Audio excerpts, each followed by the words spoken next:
Hola, es una alegría estar de nuevo con todos ustedes en sus casas. Muy contenta de reunirnos en este nuevo año. Yo espero que lo hayan pasado muy bien y agradecerles sin duda el acompañamiento que nos han hecho a través del año pasado en nuestro programa.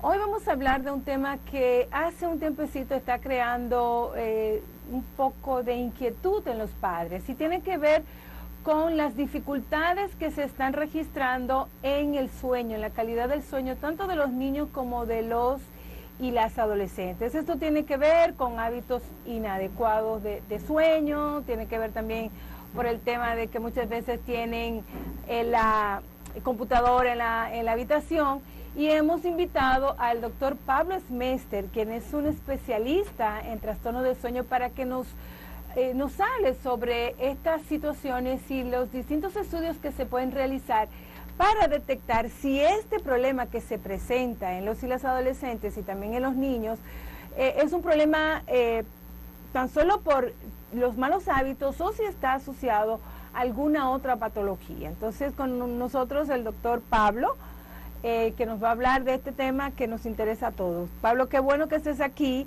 y sobre todo que nos pueda orientar, porque sin duda que estamos viendo cómo esto se va presentando, más en los adolescentes, ¿no? De que se están durmiendo tarde, de que no duermen bien.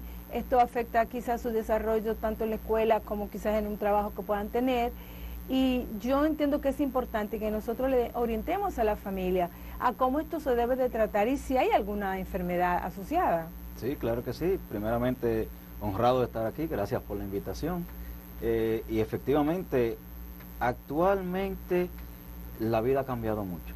Y si vamos a partir desde el principio, el sueño ha cambiado mucho.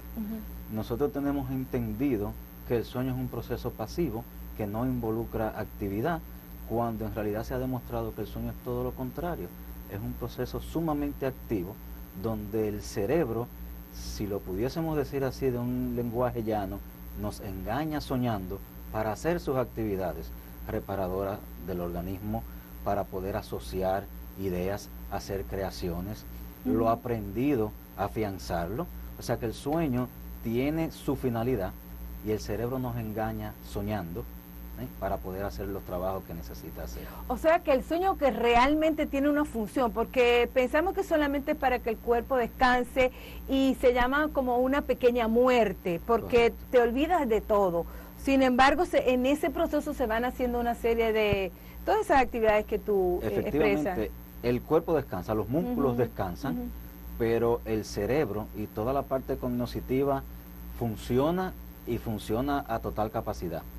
Hay estudios que hablan de que hay una parte del hemisferio cerebral que se dedica al sueño para poder descansar ese cuerpo, mientras la otra parte entonces hace toda la función. Una maquinita ahí que no descansa. A veces nos decían nosotros cuando chiquitos, duerme para que se te pegue lo que tú estudiaste. Sí. Pues realmente sí, el cerebro en el momento del sueño es que afianza los conocimientos, te pone a ser creativo, te da ideas y recupera y regenera fallas del organismo, limpia el organismo, por decirlo así. O sea que el sueño tiene una función sumamente importante, y en los niños más aún. Sí, en los niños es el tema de que hay que ponerlo a dormir para que crezcan. Claro, claro que sí. Tiene varias etapas. El sueño tiene su función de crecimiento, claro, ayuda para el crecimiento, pero los niños, si vamos a empezar por el principio, en las primeras semanas de nacimiento, los niños tienen un periodo de sueño de 18 horas al día, que lo distribuyen durante las 24 horas del día, con periodos de entre 2 y 3 horas de sueño y unas cuantas de vigilia, y así va descendiendo la necesidad de horas de sueño a medida que el niño va creciendo. Claro. Cuando ya llegamos a la etapa adulta, el promedio de sueño, es de 8 horas diarias. Esto varía bastante de persona, individuo en individuo, desde un promedio de 5 horas hasta 11 horas y media. Hay gente que dice, bueno, yo con un ratito que duerma está bien. Hay personas que duermen 4 horas, yo particularmente tengo que dormir 8, porque si no duermo 8 no funciona. Claro. Pero entonces cada uno tiene ese reloj. Ese reloj que está marcado, que puede diferir de un lugar a otro. A mí me gustaría, antes que siguiéramos con el tema de los adultos, que pudiéramos hablar un poco del sueño de los niños, porque es una gran problemática cuando los papás, cuando las mamás no reconocen estos periodos cortos que tienen los niños de sueño. Sí. Y entonces quieren que los niños duerman toda la noche de golpe, pero esto es progresivo. Lo más frecuente que se ve en la consulta son esos padres que vienen desesperados, doctor, mi hijo no duerme de noche y no me deja dormir. Exacto. Ahí es donde está el asunto, él no me deja dormir, porque nuestros horarios difieren mucho del horario del bebé, del recién nacido, no es el mismo. Entonces lo primero que uno hace es esa historia clínica detallada de ver durante esas 24 horas normales, no 24 horas de la peor noche de su vida, 24 horas normales. ¿Qué patrón de sueño hay? Si el bebé duerme cada 2, cada 3 horas, si lo hace por un periodo de 1 o 2 horas, ¿ok? Y cuántas horas de sueño se acumulan durante ese periodo diurno, que cuando uno llega a la casa o cuando ya le toca al adulto acostarse a dormir, quizá ya el niño tiene 16 horas de sueño durante el día y nada más le faltan 2. Y esas 2 horas de sueño las hace de 8 de la noche a 10 de la noche. Y ya a las 10 de la noche arranca y el adulto lo entiende como que el niño no duerme. Y eso tiene mucho que ver con la forma de educación para el sueño de esos bebés. La higiene del sueño es fundamental, pero del sueño es fundamental. Se piensa que no se aprende a dormir. Claro que sí, claro que sí. El cerebro lo aprende todo y el cerebro nuevo del recién nacido aprende más fácil. Somos nosotros los que le enseñamos de una forma incorrecta. Usualmente, y hay varios trastornos que se derivan de nuestra enseñanza hacia ese bebé de cómo va a dormir, porque lo queremos ajustar a nuestro horario. Entonces muchas veces nosotros hacemos asociaciones erróneas al bebé con un objeto en específico. Mira que la mantita, que el dedito, que el bobo, tiene que dormirte con eso, y el cerebro lo asocia como una costumbre de que si yo no tengo mi manta, no me puedo dormir. Pero muchas veces la manta es la mamá sentada con el niño en brazos en una mecedora, porque no hay otra forma de dormirse. No, eso no es real. Hay otras formas de dormirse, pero la asociación que le estamos haciendo a ese bebé para aprender, que su cerebro aprenda que ese es el momento de ir a dormir, es cargado de su mamá. Entonces, si yo lo pongo en la cama, grita. Claro, porque usted lo cargó desde el principio. Entonces lo ideal es que uno pueda quizás hacer una asociación correcta de la cama con el dormir. Entonces, eso se ha estudiado bastante y se hablan de los periodos de interacción de los padres con el bebé. Mira, yo te puse a dormir, es tu hora, siempre empezar a una hora en específica y levantarlo siempre a la misma hora y hacer una rutina. Entonces tú estás llorando, yo entro a la habitación, te cargo, te digo, mira, vas a dormir, vuelvo y te pongo en la cama, salgo a la habitación y voy alargando los periodos de volver a entrar a la habitación a hablar y decirle, mira, tienes que dormir por tal y tal razón, el sueño, esta es tu cama, no te va a pasar nada, y hacer una asociación correcta de la cama con el sueño, porque muchas veces pecamos de vete de castigo a tu cama. Y entonces estamos asociando la cama con un castigo. A la hora de llegar el sueño, yo no quiero irme a mi cama porque ahí es donde me ponen de castigo, o en consecuencia, que es el término correcto ahora. Claro, lo importante es que podamos entender que existe lo que se llama la higiene del sueño, que los niños deben de tener una rutina, como tú decías, que sea su espacio para dormir solo para él y sobre todo horarios, ¿no? Claro, la higiene del sueño tiene varios aspectos que lo podemos diferenciar en niños y en adultos. En niños tenemos que hacer esa buena asociación de la cama con el sueño. Nosotros somos responsables de poner una hora adecuada de dormir y hacerla cumplir, al igual que una hora de levantarse y hacerla cumplir, porque eso crea una rutina. El cerebro se acostumbra. Muchas veces se les recomienda a los padres, mira, cuando usted va a acostar a su niño, pues empiece la rutina con un baño de agua tibia, usted le da un masajito con una crema al bebé, un masajito con una crema, hay muchas cremas que son como relajantes, inductoras, y el bebé se relaja y empieza a relacionar esas actividades con la hora de dormir y acepta el irse a su cuna, irse a su cama como algo normal. Claro, claro. Sí, eso es bien importante, porque una de las consultas más frecuentes que tenemos los pediatras justamente, no me deja dormir, yo no sé qué hacer con él, cuando lo acuesto lloro, pero tiene justamente con todos esos malos hábitos que vamos adquiriendo. Cuando un niño asume una rutina de sueño, es bien fácil que se duerma y no va a dar ningún problema. Claro, tenemos que tomar en cuenta lo que es la fisiología del sueño. Exacto. O sea, en las primeras semanas de nacimiento van a dormir 18, 20 horas al día, distribuidas entre los 24 horas. Los periodos son cortos. Los periodos son cortos.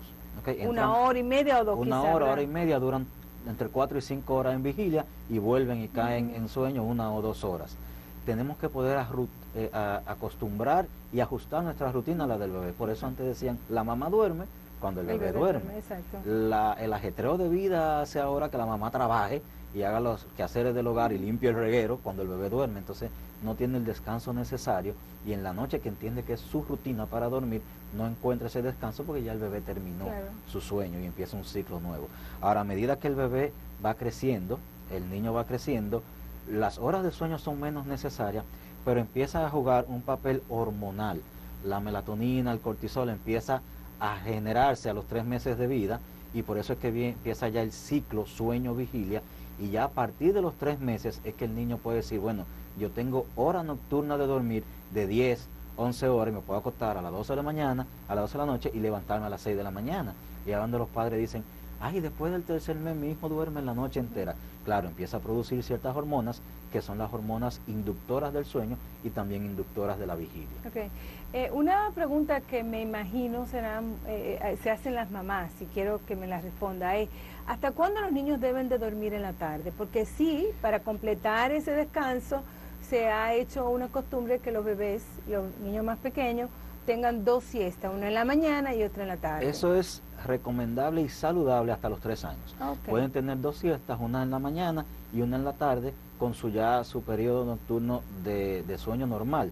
Ahora, a medida que van creciendo, a partir de los 3 años, entre los 3 y los 5 años, se va eliminando una de las siestas. Puede que 1 o 2 veces a la semana todavía haga una siesta, pero ya a partir de los 5 años eso es muy opcional y se da mucho con las actividades que tiene el niño, que puede llegar un momento en la semana, al final de la semana, que haga una siestecita en la tarde porque ya está cansado. Pero ya a partir de los 5 años las siestas diurnas, ya sean matutinas o vespertinas, van cesando. A mí me interesaría, Pablo, que habláramos de los terrores nocturnos y de las pesadillas y sobre todo del sonambulismo, que son de las trastornos o de las parasomnias, sí, que se ven en los niños, y a veces a los padres le da mucho preocupación, sobre todo el terrores nocturnos, que de pronto los niños están durmiendo y se levantan asustados. Sí. Gracias a Dios, la mayoría de las parasomnias son benignas, sí, y desaparecen a medida que el niño va creciendo. Ahora, si nosotros no tenemos un entendimiento ni una buena orientación de nuestro pediatra o nuestro especialista de trastorno del sueño, pues nos preocupamos bastante, y mucho más con el terror nocturno, porque el terror nocturno es esa parasomnia donde el niño se despierta a mitad de la noche, usualmente no llega al sueño profundo, a la última fase del sueño, sino que se despierta sin recolección de lo que está pasando, no recuerda nada de lo que estaba soñando, pero se despierta en un estado agitado, gritando, evidentemente asustado, y los padres no entienden. Entonces tratan de calmarlo y no entienden lo que sucede, creen que está sucediendo algo. Eso va eliminándose y disminuyéndose a medida que van creciendo, pero no tienen ninguna implicación. No deben de pasar más allá de los 6 o 7 años.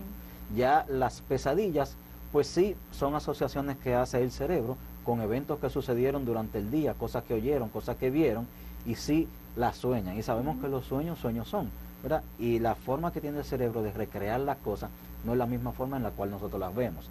Entonces puede crear cierto temor en el niño y se despierta a mitad de la noche, ya sí tiene recolección de lo que era que estaba soñando y lo puede contar, y eso nos brinda una herramienta a los padres para poderlo calmar y decirle, mira, no por pasó, ejemplo, esos traviesos que se ponen a ver películas de miedo y de terror y se sueñan con cosas rarísimas. Esas son las pesadillas. Los terrores nocturnos son un poquito diferentes, pues no tienen esa recolección de los datos y no se sabe el por qué lo está haciendo, pero van desapareciendo a medida que Lo bueno crecen. e importante decir que estas dos situaciones son benignas, sí, y que no traen ninguna consecuencia.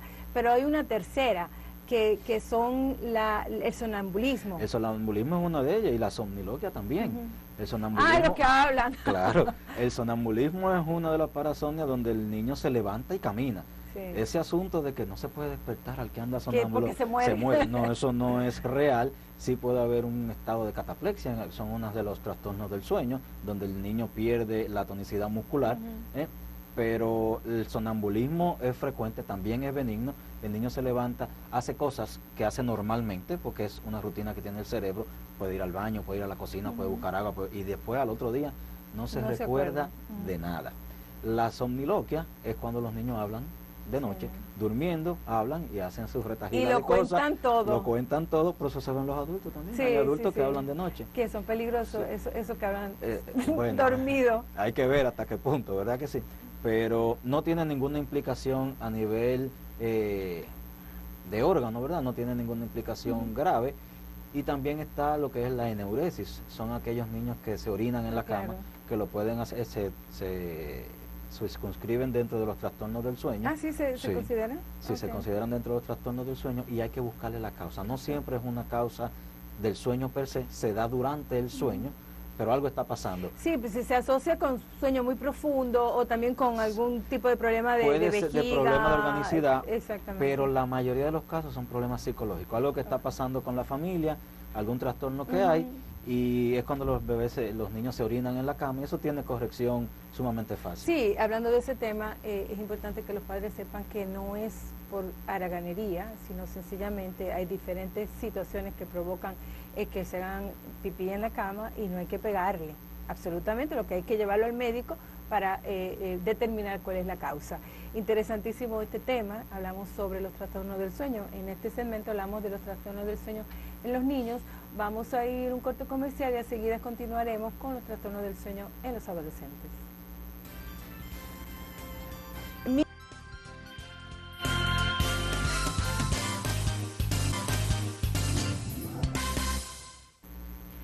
Continuando nuestra entrevista al doctor Pablo Smester, quien es especialista en trastornos de sueño, hablamos ahora sobre los trastornos de sueño que se presentan en los y las adolescentes. Es una etapa de vida, una etapa de desarrollo en donde los chicos y las chicas hoy día están teniendo mucho problema con el asunto del sueño que tienen que ver justamente con malos hábitos. Y esto es un dolor de cabeza para los padres. Oye, Pablo, es que estos muchachos se están acostando muy tarde. Sí, viendo es que sí. Bueno, ya no solo los videojuegos, la computadora, el celular, o sea, una serie de distracciones que tienen que no se quieren dormir a tiempo. Anteriormente la televisión era el problema. El problema, sí. Todo el mundo, todos los psicólogos decían, no pongan televisión en las habitaciones. Ahora lo que menos se ve televisión. Claro, pero ahora ¿cómo tú puedes sacar un bendito celular de una habitación? El celular, el iPad, sí. El videojuego que ya viene portátil, pero el videojuego que viene con la televisión, la laptop, porque la laptop está ahí para hacer la tarea, pero después de la tarea y el trabajo se hacen otras cosas. Entonces, la vida nocturna y los patrones del sueño en los adolescentes han cambiado drásticamente. Hay algo dentro de las parasomnias que se llama el retraso en la fase de inicio del sueño. Eso se ve desde hace tiempo. Eso es algo intrínseco que se manifiesta en los adolescentes porque tienen que cumplir un horario más estricto. No se ve tanto en los niños, en los pequeñitos, porque el horario es más flexible. Más flexible, claro. Ahora, a la hora de usted tener que levantarse a las 6:45 de la mañana todos los días para entrar al colegio a las 7, que se va, que el papá tiene que ir al trabajo, te deja un poquito antes para que le dé tiempo, el retraso de la fase de inicio del sueño es cuando esos adolescentes y esas personas, ese individuo en general, no se duerme a las 8 de la noche, no le da sueño. Son las 10 de la noche y no le da sueño. Y ve a todo el mundo a las 11 de la noche durmiendo y yo no tengo sueño.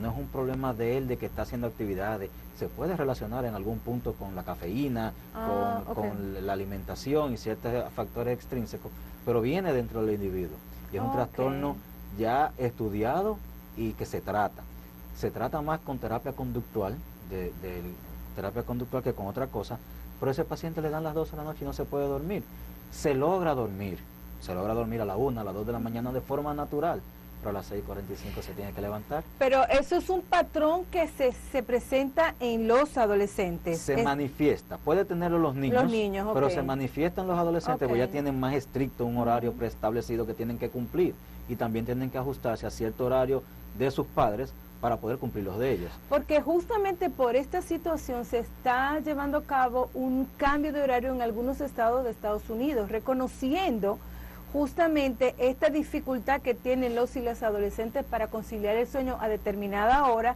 y entonces se han ido modificando el ingreso a la escuela. A la escuela, sí, se ha ido retrasando un poquito, haciendo más tarde un poquito la entrada a la escuela, porque tiene mucho que ver con los factores hormonales.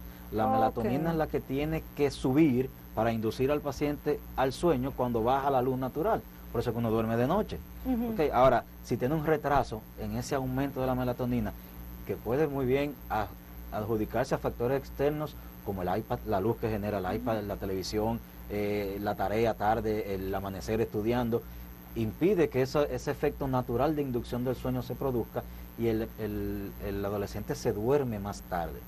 Pero entonces para poderse levantar tiene que venir otra cosa, que es el cortisol por allá abajo, para decir que empieza un pico a las 3, las 4 de la mañana, para decir, despiértate, ¿ok? Entonces ese pico se genera más tarde porque me acosté más tarde.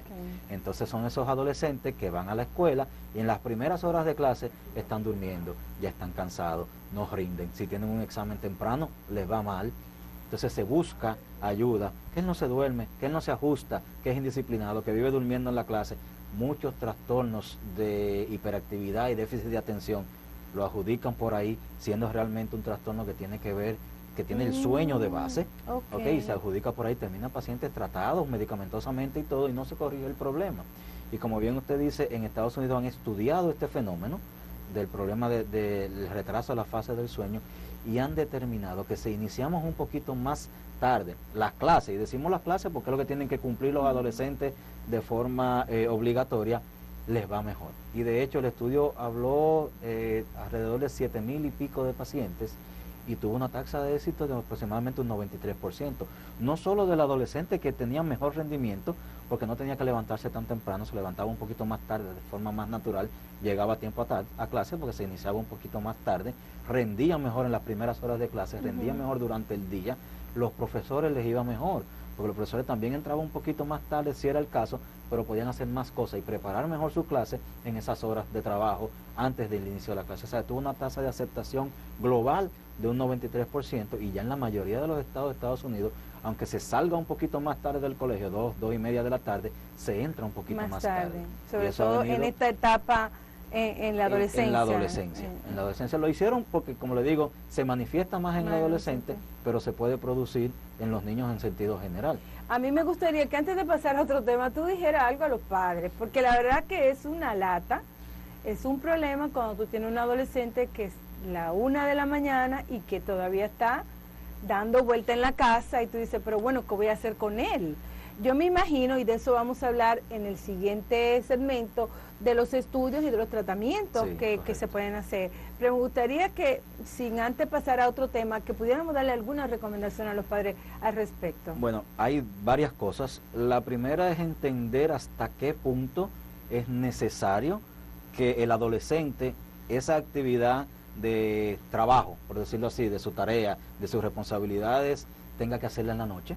Hasta qué punto nosotros somos responsables de eso como padres, que lo tenemos en un sinfín de actividades en la tarde y dejamos la noche para hacer las tareas, las responsabilidades, y eso también me lleva a que el niño se acueste más tarde. Pero si es necesario, es necesario. Si no es necesario que él tenga un iPad en la habitación, su celular, me van a matar los adolescentes, su celular. Bueno, pero hay una hora en la cual hay que apagar el celular, la televisión y todo eso, eso no es necesario. Claro, una noche de tareas, una noche de acostarme tarde estudiando, no es el problema. El problema, si lo queremos encasillar en un problema, se debería de llamar un trastorno del ciclo circadiano que se relaciona con el trabajo. Ese es el nombre científico. Quizá ahora no se relaciona con el trabajo porque con el estudio, pero eso se hace repetitivo, se hace de forma crónica y llega a generar un trastorno. Entonces, lo que tenemos que hacer es sacar computadora, todas las pantallas de la habitación, y ser más drástico quizás con los horarios. Si vamos a hablar de higiene del sueño, no debería haber nada electrónico en la habitación. La cama y la habitación para dormir, quizás para algunas otras cosas, pero no debemos, hay que poner límites. Eso no es esa restricción total, sino límites. Si hay una hora de acostarse, pues hay una hora de acostarse. Que se vaya dilatando un poquito más a medida que vamos creciendo, pero tiene que haber un punto. Claro. ¿Okay? Y claro, darle la responsabilidad a cada uno de los adolescentes que pueden ya tener responsabilidad de saber que eso le está causando un trastorno. Pues mira, ajustate. Esto es lo que puede estar sucediendo, vamos a ajustar los horarios. Tú sabes que eso del tema del efecto de las pantallas en la inhibición de la liberación de la melatonina es un tema que aborda la Academia Americana de Pediatría, con gran preocupación justamente Sí. por esas situaciones que se están viendo, muchos trastornos de sueño en los y las adolescentes, pero que es inducido por esos malos hábitos. Por esos malos hábitos, y usualmente cuando hacen eso en la noche, pues se combinan los dos trastornos.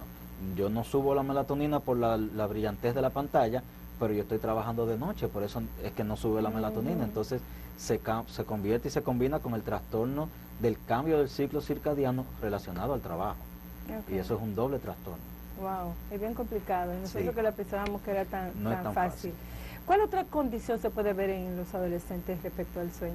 Bueno, los adolescentes, en la mayoría de los casos, ese es el trastorno principal, cuando lo podemos encasillar dentro de uno de los trastornos.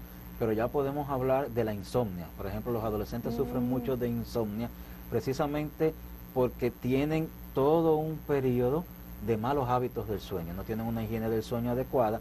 Te llega a un punto en que, como cambian los horarios, o sea, cambian de un horario a otro y pierden su patrón de sueño, ahora las horas que tenían para dormir son para otra cosa. Entonces se desarrollan un periodo de insomnio, un proceso de insomnio que es fácilmente corregible, toma un poquito de tiempo, es simple y llanamente volver a una higiene del sueño y una rutina y corregir esa. ¿Y cómo diferenciamos estas dos condiciones?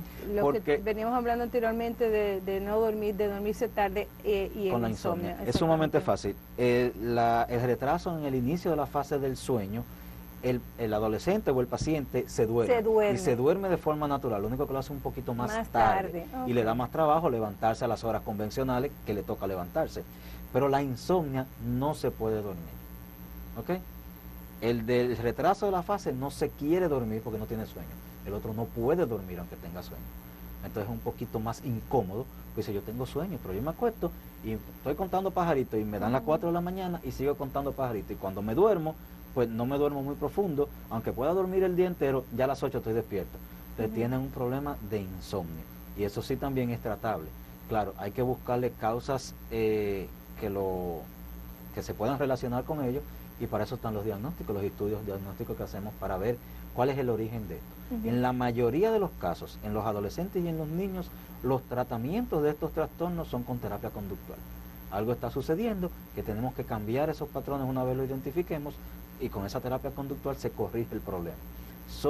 Aunque van creciendo porque hemos ido evolucionando tecnológicamente y en cuanto a la complejidad de la vida diaria, ha ido subiendo el porcentaje de casos que sí necesitan medicamentos ya para ser tratados, pero todavía la gran mayoría con terapia conductual eso se resuelve. Vamos a entrar en el tema del tratamiento y de las terapias en el último segmento. A mí me gustaría entonces que habláramos un poco de esos trastornos que se pueden presentar en los adultos. Sobre todo yo me acuerdo de mi mamá que me decía, no, pero yo no duermo, yo me acuesto. Son personas que se duermen a las 8 de la noche y ya a las 2 de la mañana, a las 3 de la mañana están que no pueden dormir. Entonces, ¿cuáles son esos patrones que se dan en los adultos ya mayores?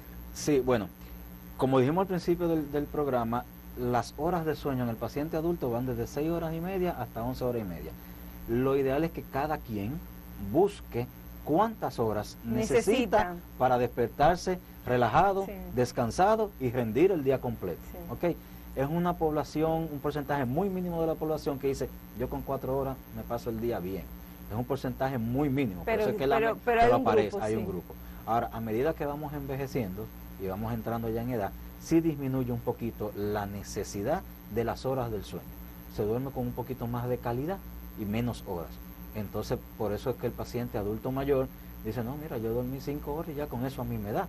Pero se acuestan a las 8 de la noche, porque es su costumbre. Y si vienen del campo, a las 6 de la tarde ya están acostados. Entonces a las 11, a las 12 de la noche, dicen, yo sufro de insomnio. No sufro de insomnio. Ya yo dormí las horas que mi cuerpo necesitaba.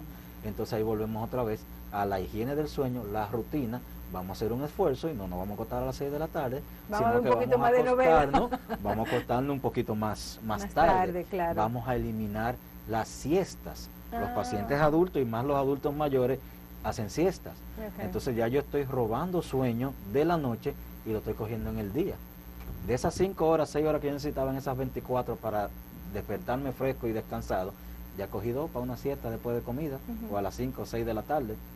Entonces ya las resté de las horas de descanso de la noche. Y están esos pobres señores a las 4 de la mañana que no encuentran qué hacer.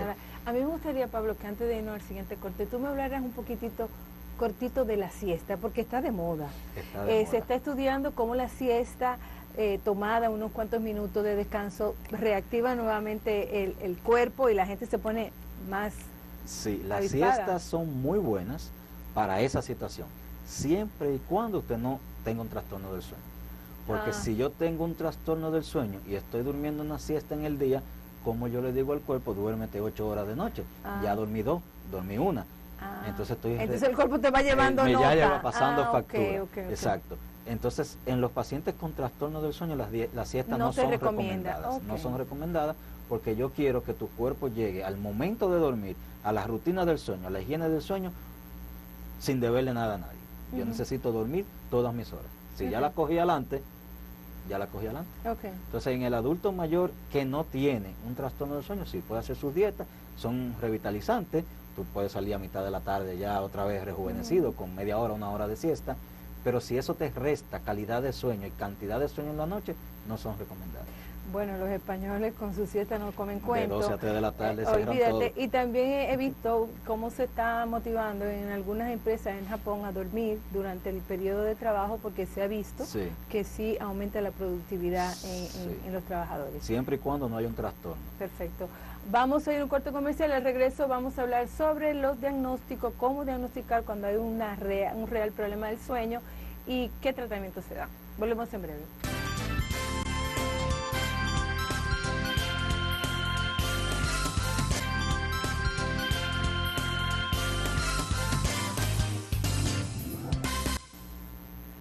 Continuando nuestro interesante programa, hablamos sobre trastornos del sueño. Nos acompaña el doctor Pablo Smester, quien es experto en trastornos del sueño. También tiene una unidad de estudios del sueño.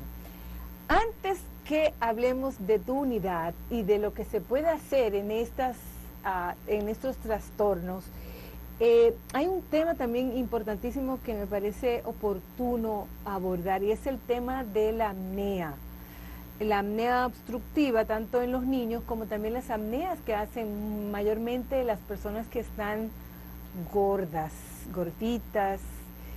que pudieran en sobrepeso. Sí, que pudiéramos hablar de estos trastornos. Sí, de hecho en los pacientes adultos las apneas obstructivas es el trastorno del sueño más frecuente, y para eso el tratamiento está bien definido y preestablecido, pero es necesario saber que no solamente se producen los pacientes en sobrepeso. Las apneas se pueden sin ningún tipo de problema producirse en pacientes delgados. ¿Puedes explicarme lo que es una apnea para que La apnea obstructiva del sepa sueño, de qué hablamos? Sí, se produce cuando el paciente está durmiendo, que hay ya sea de forma central o periférica. Cuando hablo de periférica es por la musculatura del cuello, que hay una relajación de esta musculatura y se cierra el paso del aire. Al cerrarse el paso del aire, que muchas veces se manifiesta a través de los ronquidos, llega un momento en que el paciente deja de respirar, cesa de respirar, por la obstrucción que le produce ese cierre del paso del aire. Entonces, ese cese de la respiración tiene varios trastornos. Primero, disminuye la concentración de oxígeno que el paciente percibe a nivel integral en el organismo. Eso incluye cerebro, corazón, riñones, hígado, ¿ok? Con los trastornos que se pueden derivar de la falta de oxígeno, que es un trastorno grave de estos órganos. Y de ahí se inducen las arritmias, los infartos, tanto cardíacos, cerebrales, de cualquier parte del cuerpo que tiene sangre que necesita oxígeno, se puede producir un infarto. Entonces, una pregunta. ¿Significa que toda persona que ronca tiene apnea? No. Ok.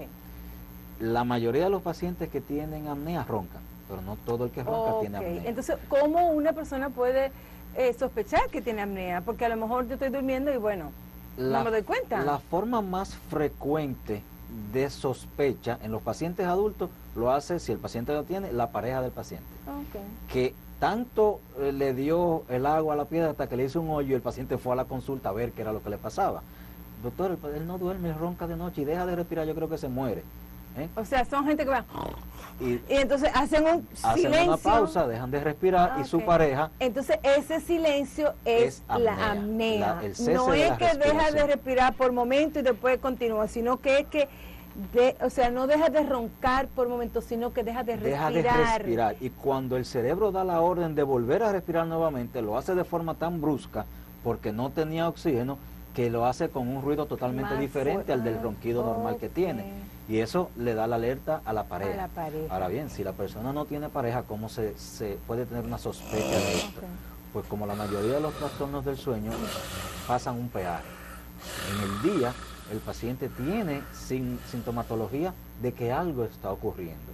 Tiene fatiga, amanece y empieza el día cansado. Porque no ha dormido bien. Porque no ha dormido bien. Pero no solo la falta de sueño, sino lo que viene y lo que implica la falta de oxígeno, claro. El daño que se va acumulando y se va haciendo progresivo en todos los órganos. Entonces el paciente tiene fatiga, tiene sueño diurno. Si tú lo dejas sentado en una silla solo, se duerme. Ah, eso que pasa con las personas que están en sobrepeso, que muchas veces se quedan dormidos hablando. Sí, y el problema no es ahí en el día, el problema pasó ya en la noche. Ah, ok, esa es la consecuencia. Esa es la manifestación que tienen por ese trastorno. Si van en un vehículo de copiloto, se duermen. Si no le hablan y no llevan una conversación amena, pues si la conversación aburrida, también se duermen. Pero ese es el copiloto, pero ese es el piloto. En Europa y en Estados Unidos, a todo paciente o todo empleado que su empleo es manejar, tienen que hacerle un estudio de apnea del sueño antes de darle el trabajo. Porque no solo por el bien material de que va a manejar un camión de miles de dólares, no solo por su vida, sino también por la vida de los demás. Y muchos, en nuestro país no tenemos esas estadísticas, en Europa sí la tienen, y yo pregunto, ¿cuánto de los accidentes de tránsito con personas que iban solo en su vehículo y que no tienen indicios de alcohol se pueden atribuir a un trastorno del sueño, de que se durmieron mientras iban manejando? Por alguna apnea, por alguna narcolepsia, por algún trastorno del sueño de base. Entonces eso es un problema de salud pública que hay que abordar y hay que llevar esas estadísticas. O sea que realmente los trastornos del sueño es una gran problemática. Es una gran problemática. Yo siento y pienso, y tú me corriges si no se ha tenido difusión, o sea, se conoce muy poco al respecto en la población general, se conoce poco. Los médicos conocen de estos trastornos, lo pensamos poco en nuestro medio porque tenemos una respuesta limitada, tanto de centros que hacemos los estudios como de cobertura de aseguradoras, pero los médicos los conocemos. Por ejemplo, en ese caso de los pacientes que están en sobrepeso, ¿qué estudios se deben de hacer y qué tratamiento se le debe de hacer? Porque tengo entendido que hay un protocolo para esa patología. En sobrepeso per se, si no hay una sospecha de una apnea, pues los estudios que se tienen que hacer son los estudios metabólicos de base para abordar ya sea un síndrome metabólico, los trastornos que pueden devengar de problemas cardíacos y renales, pero si hay una sospecha de algún trastorno del sueño, el estudio gold standard, el estudio de elección es la videopolisomnografía. Explícame qué es eso. La videopolisomnografía es un estudio que nosotros hacemos en el centro, el paciente va y se pasa una noche con nosotros en el centro. Ustedes lo ven dormir ahí. Lo grabamos mientras está durmiendo y le conectamos un equipo que mide varios parámetros. Va desde las ondas cerebrales, la oximetría del paciente, el ritmo cardíaco, las piernas, si hay movimiento de piernas, otro de los trastornos, el movimiento de piernas constante durante la noche, las piernas inquietas, sí, y se ve tanto en los niños como en los adultos.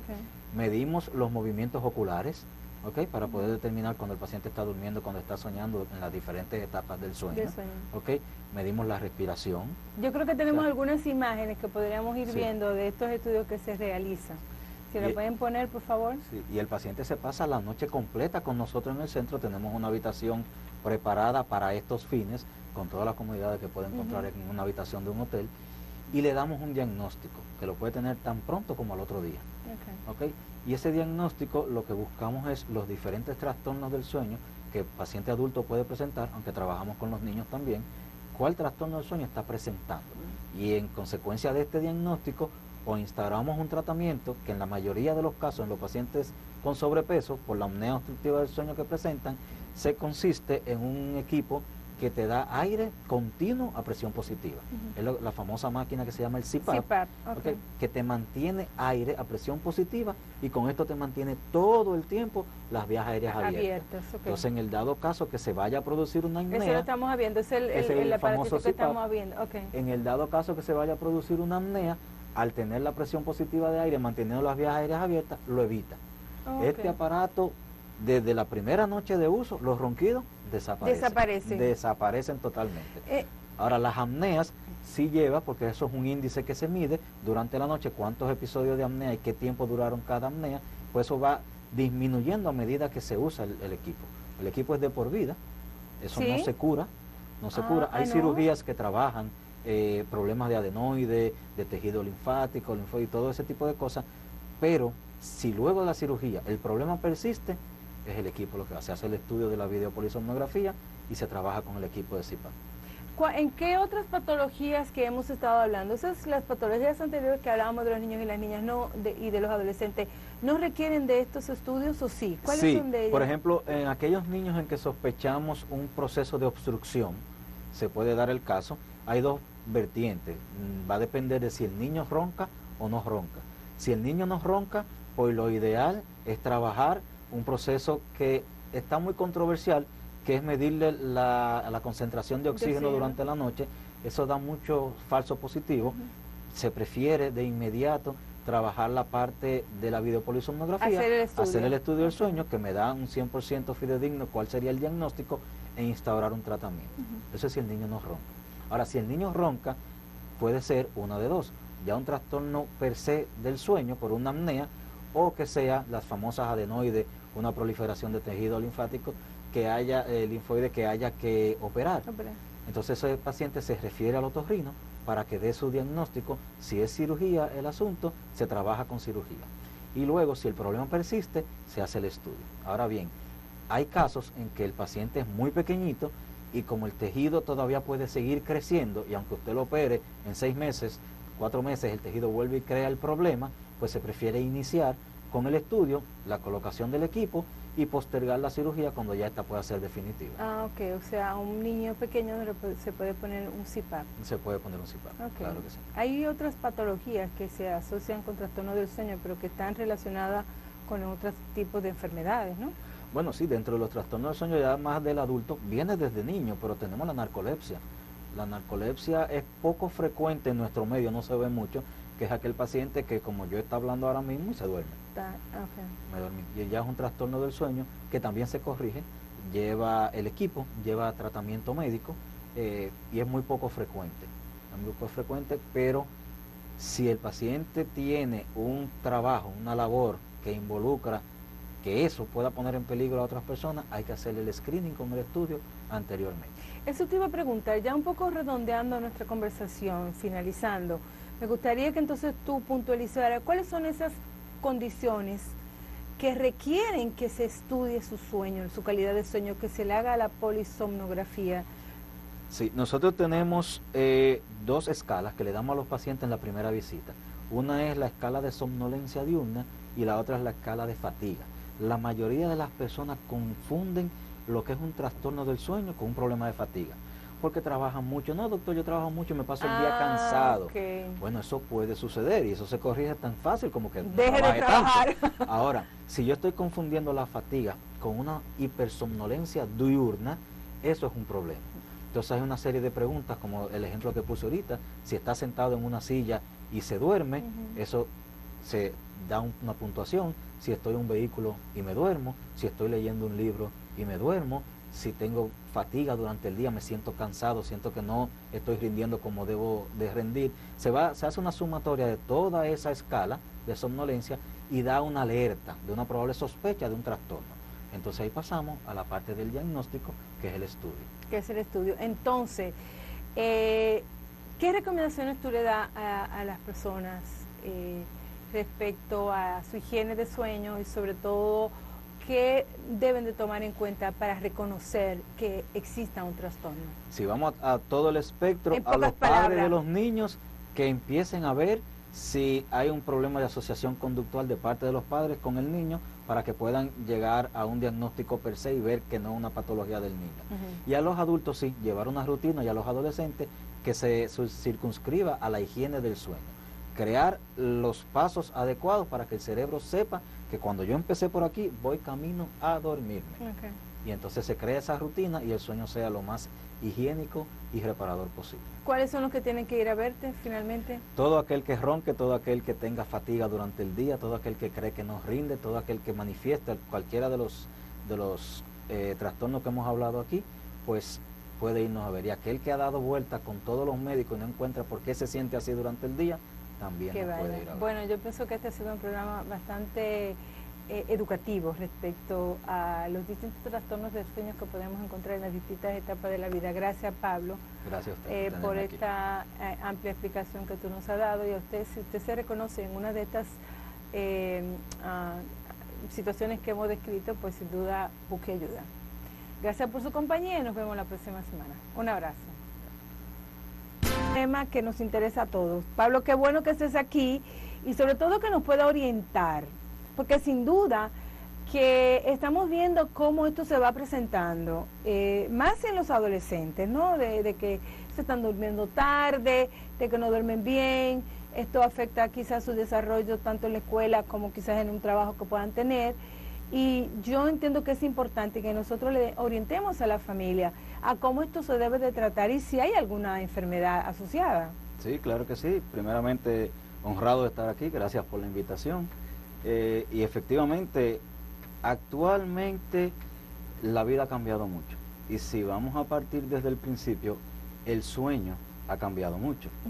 Nosotros tenemos entendido que el sueño es un proceso pasivo que no involucra actividad, cuando en realidad se ha demostrado que el sueño es todo lo contrario. Es un proceso sumamente activo, donde el cerebro, si lo pudiésemos decir así de un lenguaje llano, nos engaña soñando para hacer sus actividades reparadoras del organismo, para poder asociar ideas, hacer creaciones, lo aprendido, afianzarlo. O sea que el sueño tiene su finalidad y el cerebro nos engaña soñando para poder hacer los trabajos que necesita hacer. O sea que el sueño que realmente tiene una función, porque pensamos que solamente para que el cuerpo descanse y se llama como una pequeña muerte, porque te olvidas de todo. Sin embargo, en ese proceso se van haciendo una serie de todas esas actividades que tú Efectivamente, el cuerpo descansa, los músculos descansan, pero el cerebro y toda la parte cognitiva funciona y funciona a total capacidad. Hay estudios que hablan de que hay una parte del hemisferio cerebral que se dedica al sueño para poder descansar ese cuerpo, mientras la otra parte entonces hace toda la función. Una maquinita ahí que no descansa. A veces nos decían nosotros cuando chiquitos, duerme para que se te pegue lo que tú estudiaste. Sí. Pues realmente sí, el cerebro en el momento del sueño es que afianza los conocimientos, te pone a ser creativo, te da ideas y recupera y regenera fallas del organismo, limpia el organismo, por decirlo así. O sea que el sueño tiene una función sumamente importante, y en los niños más aún. Sí, en los niños es el tema de que hay que ponerlo a dormir para que crezcan. Claro, claro que sí. Tiene varias etapas. El sueño tiene su función de crecimiento, claro, ayuda para el crecimiento, pero los niños, si vamos a empezar por el principio, en las primeras semanas de nacimiento, los niños tienen un periodo de sueño de 18 horas al día, que lo distribuyen durante las 24 horas del día, con periodos de entre 2 y 3 horas de sueño y unas cuantas de vigilia, y así va descendiendo la necesidad de horas de sueño a medida que el niño va creciendo. Claro. Cuando ya llegamos a la etapa adulta, el promedio de sueño, es de 8 horas diarias. Esto varía bastante de persona, individuo en individuo, desde un promedio de 5 horas hasta 11 horas y media. Hay gente que dice, bueno, yo con un ratito que duerma está bien. Hay personas que duermen 4 horas, yo particularmente tengo que dormir 8, porque si no duermo 8 no funciona. Claro. Pero entonces cada uno tiene ese reloj. Ese reloj que está marcado, que puede diferir de un lugar a otro. A mí me gustaría, antes que siguiéramos con el tema de los adultos, que pudiéramos hablar un poco del sueño de los niños, porque es una gran problemática cuando los papás, cuando las mamás no reconocen estos periodos cortos que tienen los niños de sueño. Sí. Y entonces quieren que los niños duerman toda la noche de golpe, pero esto es progresivo. Lo más frecuente que se ve en la consulta son esos padres que vienen desesperados: doctor, mi hijo no duerme de noche y no me deja dormir. Exacto. Ahí es donde está el asunto, él no me deja dormir, porque nuestros horarios difieren mucho del horario del bebé, del recién nacido, no es el mismo. Entonces lo primero que uno hace es esa historia clínica detallada, de ver durante esas 24 horas normales, no 24 horas de la peor noche de su vida, 24 horas normales, qué patrón de sueño hay. Si el bebé duerme cada 2, cada 3 horas, si lo hace por un periodo de 1 o 2 horas, ¿ok? Y cuántas horas de sueño se acumulan durante ese periodo diurno, que cuando uno llega a la casa o cuando ya le toca al adulto acostarse a dormir, quizá ya el niño tiene 16 horas de sueño durante el día y nada más le faltan 2, y esas 2 horas de sueño las hace de 8 de la noche a 10 de la noche. Y ya a las 10 de la noche arranca y el adulto lo entiende como que el niño no duerme. Okay. Y eso tiene mucho que ver con la forma de educación para el sueño de esos bebés. La higiene del sueño es fundamental, pero la higiene del sueño es fundamental. Se piensa que no se aprende a dormir. Claro que sí, claro que sí. El cerebro lo aprende todo y el cerebro nuevo del recién nacido aprende más fácil. Okay. Somos nosotros los que le enseñamos de una forma incorrecta. Exacto. Usualmente, y hay varios trastornos que se derivan de nuestra enseñanza hacia ese bebé de cómo va a dormir, porque lo queremos ajustar a nuestro horario. Exacto. Entonces muchas veces nosotros hacemos asociaciones erróneas al bebé con un objeto en específico. Mira que la mantita, que el dedito, que el bobo, tiene que dormirte con eso, y el cerebro lo asocia como una costumbre de que si yo no tengo mi manta, no me puedo dormir. Pero muchas veces la manta es la mamá sentada con el niño en brazos en una mecedora, porque no hay otra forma de dormirse. No, eso no es real. Hay otras formas de dormirse, pero la asociación que le estamos haciendo a ese bebé para aprender, que su cerebro aprenda que ese es el momento de ir a dormir, es cargado de su mamá. Entonces, si yo lo pongo en la cama, grita. Claro, porque usted lo cargó desde el principio. Entonces lo ideal es que uno pueda quizás hacer una asociación correcta de la cama con el dormir. Okay. Entonces, eso se ha estudiado bastante y se hablan de los periodos de interacción de los padres con el bebé. Mira, yo te puse a dormir, es tu hora, siempre empezar a una hora en específica y levantarlo siempre a la misma hora y hacer una rutina. Entonces tú estás llorando, yo entro a la habitación, te cargo, te digo, mira, vas a dormir, vuelvo y te pongo en la cama, salgo a la habitación y voy.